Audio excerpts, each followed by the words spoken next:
Hello and welcome to episode 15 at the House of Dissent podcast. This episode concerns the prescription of Palestine Action in the United Kingdom by the British government as a terrorist organisation. And I will explain how this was made possible between the collaboration of three organisations, which are the pro-Israeli group called We Believe in Israel, parts of the right-wing British press, in coordination with the Home Office, or more precisely the Home Secretary, Yvette Cooper, who announced the decision to prescribe Palestine Action as a terrorist organisation after the group had broken into the RAF base at Brize Norton and sprayed red paint onto military aircrafts. That's right, red paint, not a bomb, or any other weapon was used other than red paint, and this was on inanimate objects. This decision to prescribe Palestine Action is set against the Israeli slaughter of Palestinians in Gaza and extreme settler violence in the West Bank. It is noticeable that the Labour government has not condemned the Israeli massacre as an act of state terrorism. So why prescribe a direct action group who uses red paint and tomato ketchup as their weapons of choice, and the other who uses all the military hardware at their disposal in an act of genocide? Yvette Cooper is a dedicated Labour friend of Israel, and Keir Starmer defended the right of the Israelis to cut off water, electricity, etc. to the Gaza Strip, and took it upon himself in a show of solidarity with Israel to have a photo shoot at Auschwitz-Birkenau in January 2025, and who promised he would be fighting what he called the poison of anti-Semitism. Quite what that had to do with the Israelis' constant bombardment of Gaza is anyone's guess, but it was clear Starmer sided with Israel. So much so that the United Nations Special Rapporteur on the Palestine-occupied territories, Francesca Albanese, has called for Starmer to be investigated for being complicit in war crimes, and it has been suggested that other government ministers could also end up in international criminal courts in the future. Now, terrorism is a tricky concept, not simply because it is difficult to define, but often because various states abuse its meaning. Like anti-Semitism, terrorism is lodged against all kinds of groups or individuals to such an extent it has lost its meaning.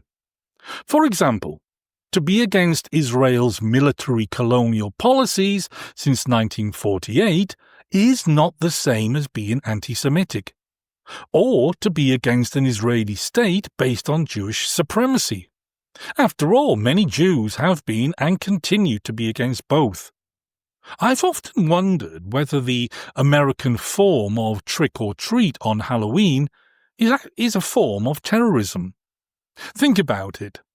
Children knock doors and effectively issue a threat. Let's say to an old lady or man or even any vulnerable person we can think of. If the person refuses to provide a treat, which I personally see as a form of extortion, then the children issue their trick, which could be anything really. But it would entail the act of harm to a person refusing to give the kids a treat just because they asked for it. Imagine children walking up to you in the street and insisting you give them a treat, or money for a treat. We would rightfully be outraged and see it as a form of begging. Extortion, forcing a person to cough up something, is normally associated with criminal gangs such as the Italian mafia, etc. Now, trick-or-treat isn't quite on the same scale as having the mafia threaten you, but it is the same principle. Many people pull their curtains, turn off lights, such is their fear of the trick-or-treaters. Now that is scary. Of course, I have my tongue firmly in my cheek as I say this, but it does go to the heart of what constitutes an act of terror. According to the Terrorist Act 2000, an act of terror includes intentions to cause harm. Yes, parents, bear this in mind when you go out with your children with the intention to extort treats from people, potentially terrorizing them in the process. Now, Palestinians' actions paint assault on planes, not flower like the trick-or-treaters, and not on persons like the trick-or-treaters, is an act taken in the absence of effective government action on Gaza. Jürgen Habermas rightly said, and I'm paraphrasing here, that civil society in democratic systems is the last refuge for protest to force governments to listen to their citizens. Whilst it is true that there is no absolute separation of civil society from political and legal acts from government, it is nevertheless a space where we the people can protest and act against what we think is immoral, unjust, politically wrong decisions and actions. Totalitarian systems have no civil society, and authoritarian societies greatly limit the size of civil society. And so it is argued that Western systems have a sizable civil society where the state guarantees rights for citizens to protest. And what we have witnessed since the introduction of the Terrorism Act, specifically in relation to Palestine Action, is a clear erosion of our rights to have our voices heard. Countless people have been arrested in the United Kingdom for simply supporting Palestine, without any mention of Palestine Action. In the absence of any affirmative action by the British government over the slaughter of innocents in Gaza and the genocidal actions by the Israeli government, or speak against the Israeli form of apartheid, it is no wonder Palestine Action stepped into the void to speak up for the Palestinian people, who today suffer from their own Holocaust. The word Holocaust is associated with what occurred to Jews under the Nazis in World War II, but its origins is based on the word Holocauston, which is derived from Koine Greek. It means, and I quote, a completely burnt sacrificial offering, or a burnt sacrifice offered to a god. Now, the right-wing reactionary press in the United Kingdom have had a field day with Palestine Action.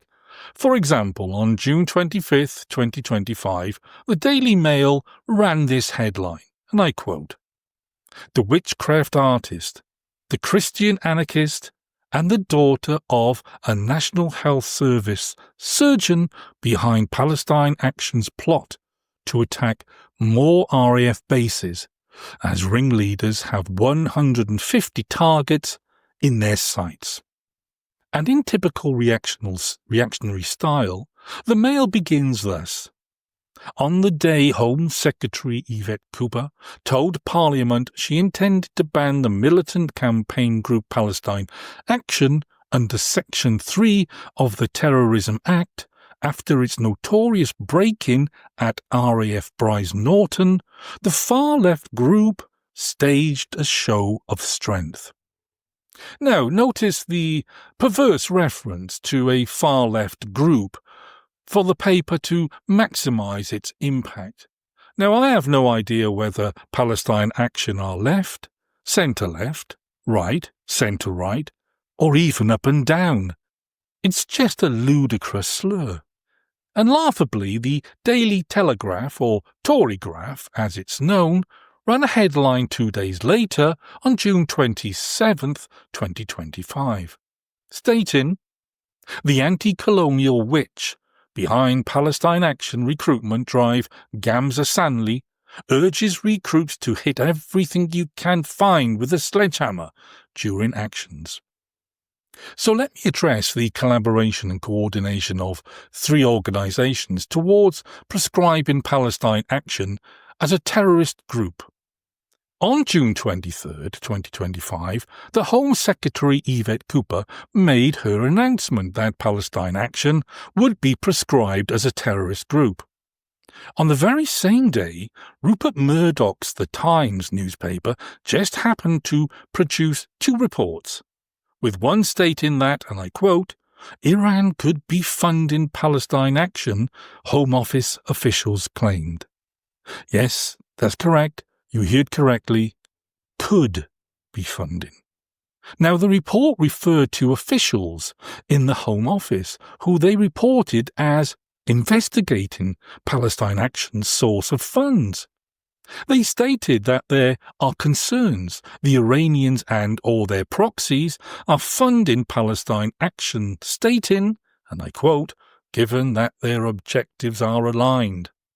Now, remarkably, the Times failed to produce any direct quotations from the Home Office, or indeed any substantive evidence that the Iranians were funding Palestine Action. Now, the absence of quotations is a giveaway, which are more common than you may think, but they are indicative of a story without no factual basis. They also claimed in a second report on June 23rd that Palestine Action received support on social media from the Islamic Human Rights Commission, otherwise known as IHRC. The paper drove home the message that the IHRC was, according to a 2023 government review, an extremist Islamist group who hold terrorist sympathies. Now, it is true that the IHRC are indeed connected to the Iranian regime.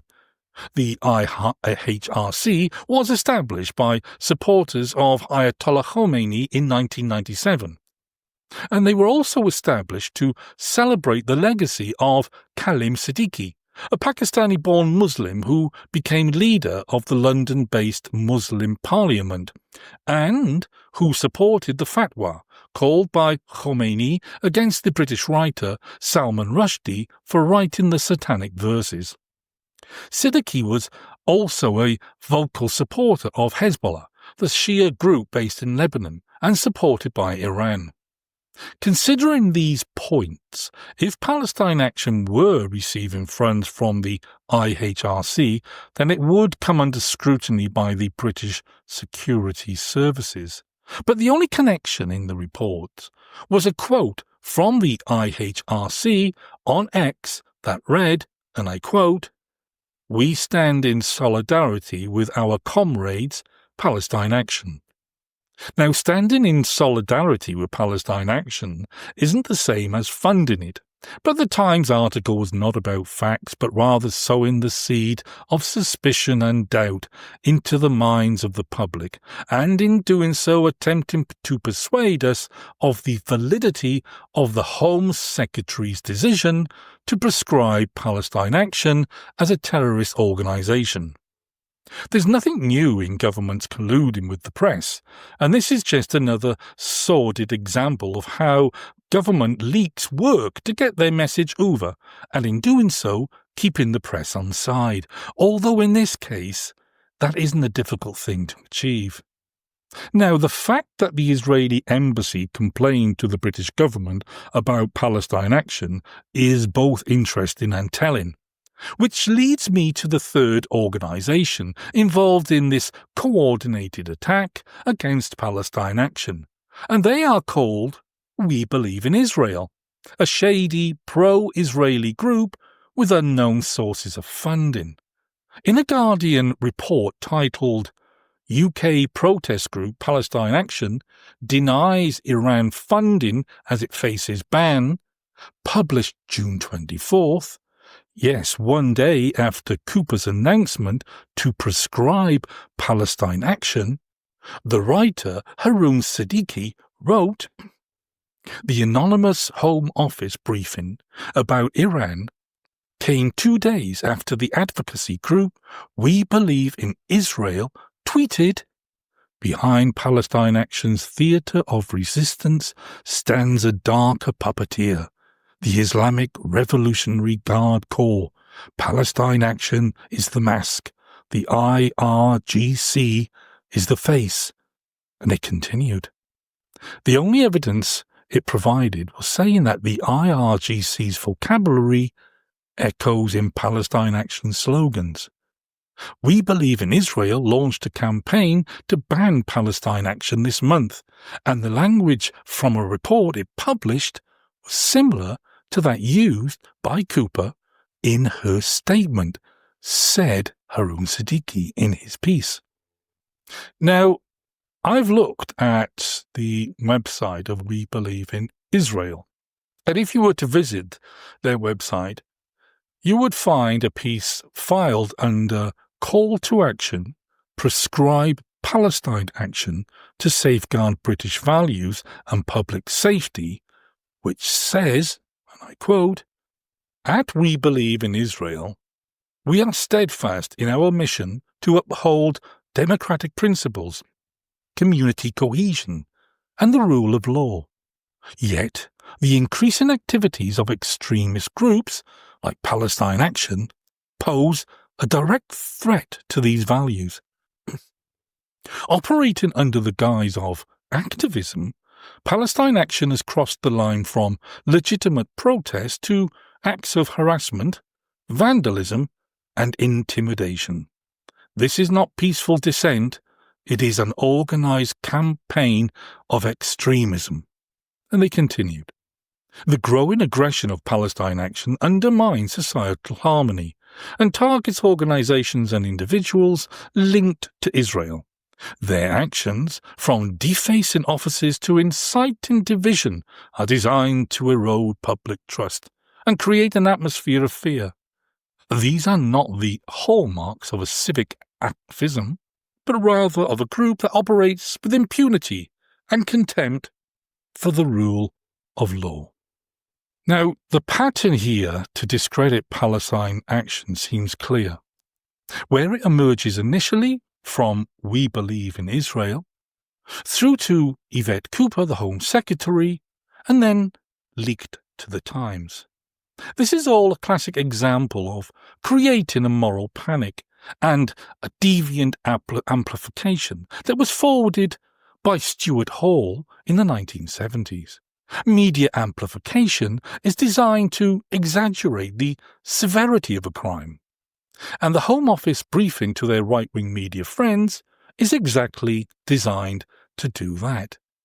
It's also with the intent of creating the enemy within, because Palestine Action have been accused of being a threat to national security, and they are posed as deviants. Now, I visited Palestine Action's website on July 31st, and it says this: Palestine Action is prescribed in Britain. For that reason, the website has been transferred to others in the global movement who are not active in Britain or British nationals. And it also says this: you can still donate to the global movement here. And this leads you to Monero, which is a cryptocurrency, where activists can donate if they so wish. Now, Palestine Action was founded in 2020 by Huda Amori and Richard Barnard, and its initial objective was to campaign against the apartheid system that exists in Israel. But post-October 2023, and the vastly disproportionate actions of the Israeli Defense Force against Palestinians in Gaza, they increased their direct action. On July 17, 2025, a court case number AC 2025 LON 002122 was filed under Huda Amori versus Secretary of State for the Home Department. Huda Amori challenged the decision of the Secretary of State to prescribe Palestine Action under Section 3 of the Terrorism Act 2000. Now, whilst it's not clear to me which part of Section 3 is being invoked, presumably on legal advice, subsections 4, 5 and 5A are important here. Now, under subsection 4, it states, the Secretary of State may exercise his power under subsection 3A in respect of an organization only if he believes that it is concerned in terrorism. And it goes on to state this. Under 5, it states, for the purposes of subsection 4, an organization is concerned in terrorism if it is A, commits or participates in acts of terrorism, B, prepares for terrorism, C, promotes or encourages terrorism, or D, is otherwise concerned in terrorism.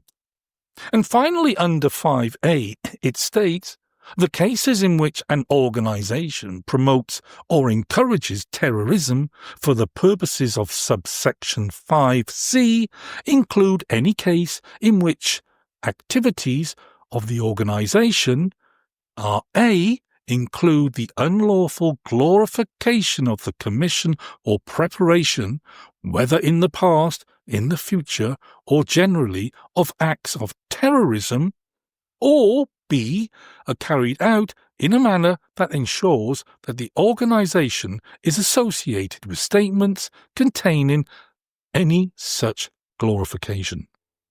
Now, I'm interested in what constitutes terrorism because I taught journalism and media communication for many years, and during my lectures on news discourse analysis, the issue of terrorism constantly appeared, particularly in the British tabloid press. One example of this was the news representations of Muslims post 9/11, and I can tell you there was excessive hysteria in parts of the press, and purposely so, because they sought to produce moral panics, a culture of fear within the United Kingdom, and I would say actively promote right-wing nationalist sentiment against Muslims. And this coordinated campaign that I'm discussing here in relation to Palestine Action does exactly the same thing. I want to take you back to subsection 4 of the Terrorism Act, which says, the Secretary of State may exercise his power under subsection 3A in respect of an organization only if he believes that it is concerned in terrorism. So here's my question. How is terrorism described?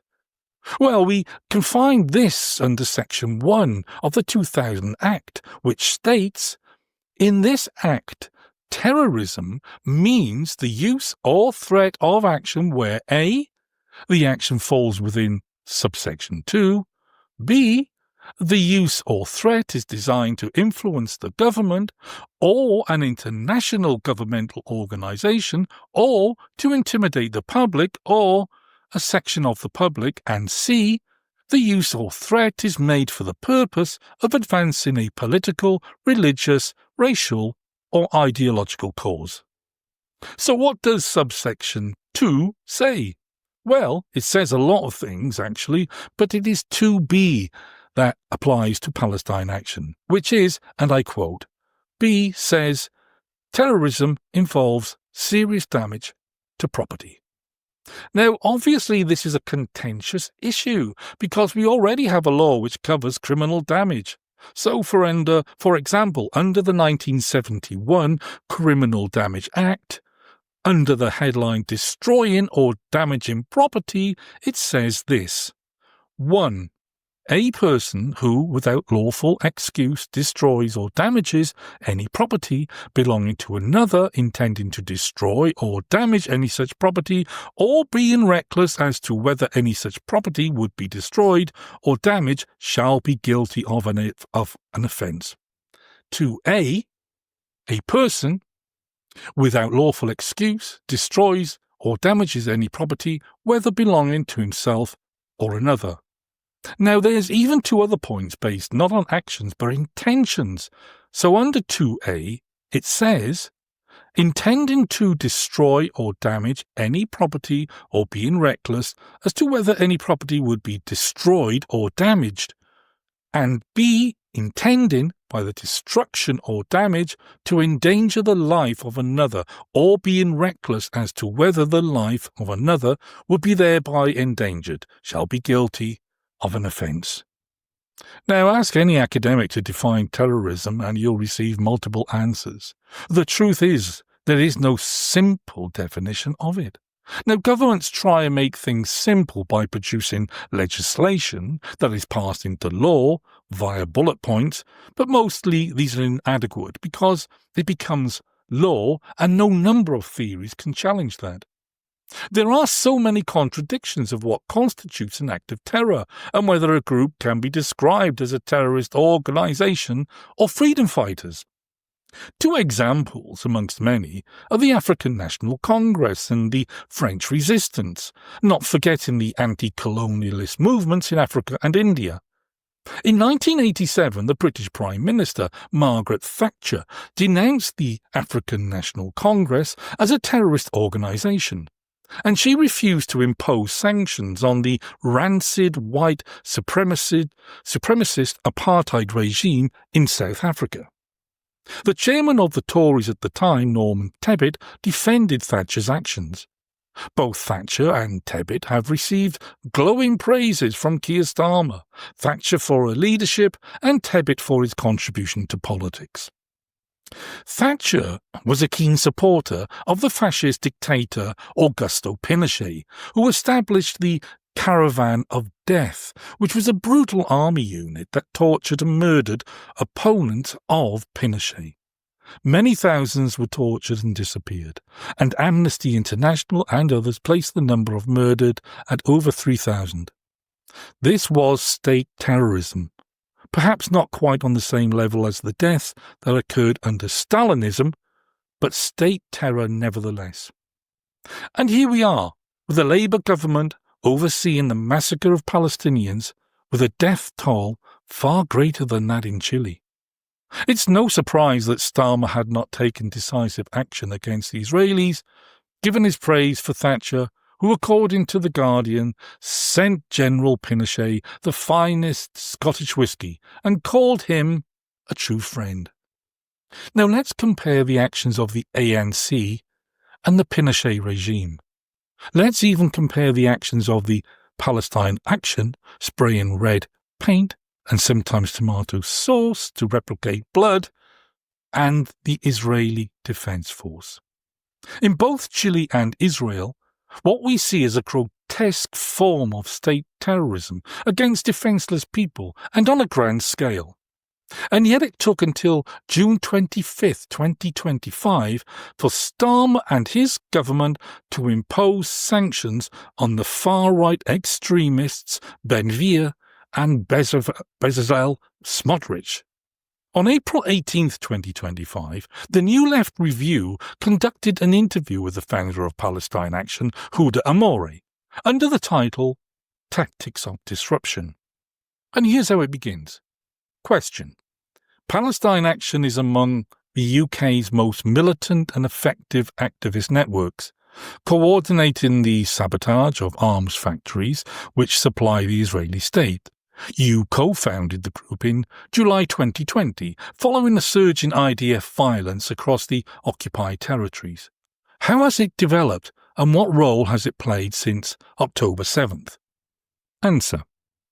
Palestine Action takes aim at the infrastructure that sustains the Israeli occupation.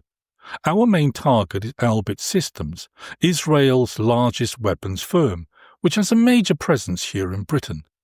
Since we launched 5 years ago, we've engaged in various actions like rooftop occupations and obstructing companies involved in the arms supply chain.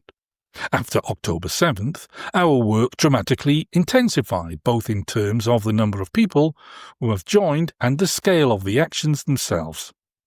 And she continues, we've seen people break into factories and destroy quadcopter drones, the remote control devices that Israel has used to massacre children in Gaza. Activists have allegedly caused millions of pounds worth of damage to Elbit's Kent factory. In March last year, we saw the permanent closure of the Elbit factory in Tamworth in Staffordshire. More than a dozen companies have now cut ties with Elbit because of the campaign. Both the Israeli embassy and Elbit itself have complained to the government about the problems Palestine Action is causing. and we've begun to see a reduction in the Ministry of Defence contracts given to the company, so it is clear that our actions are having a tangible impact. Now let me provide you another Q&A session from the New Left Review with Huda Amori, and here's the question. How do you understand the UK's increasingly authoritarian response to the movement, charging Palestine protesters with terrorism offences, sending police to raid their homes, detaining critical journalists and so on? Isn't your direct action strategy vulnerable to this kind of repression? And here's the answer. When we founded Palestine Action, we were under no illusions about the likely response from the state. Now that we have started to make real gains, we've seen the extent to which the British government is implicated with the Zionist regime and willing to crack down on its own citizens to protect a foreign weapons manufacturer. But the crucial thing is to make sure that this assault does not have a demobilizing effect. At moments of heightened repression, the number of people willing to join the movement often increases, and authoritarianism ends up backfiring. On top of this, there is the question of organisational form. By being security conscious and working in small groups, we can make it difficult for the authorities to respond to individual actions by targeting the movement as a whole, such that Palestine Action can continue to grow even in hostile conditions. Now, in recent days, Palestine Action has won the right to challenge the British government's decision to proscribe them as a terrorist organisation, and we will await the outcome of that decision. And Keir Starmer has done yet another U-turn, this time issuing the threat to the Israelis of recognising a Palestinian state. Now, I've almost forgotten about the French resistance during World War II that I mentioned earlier, or should that be French terrorist organisation? You choose. In the next episode, I'll be discussing the decision by former Labour leader Jeremy Corbyn and former Labour MP Sara Sultana to form a new left-wing party, and the response to it from the British press. Thanks for listening, and please feel free to leave a comment on this or other episodes. Bye for now.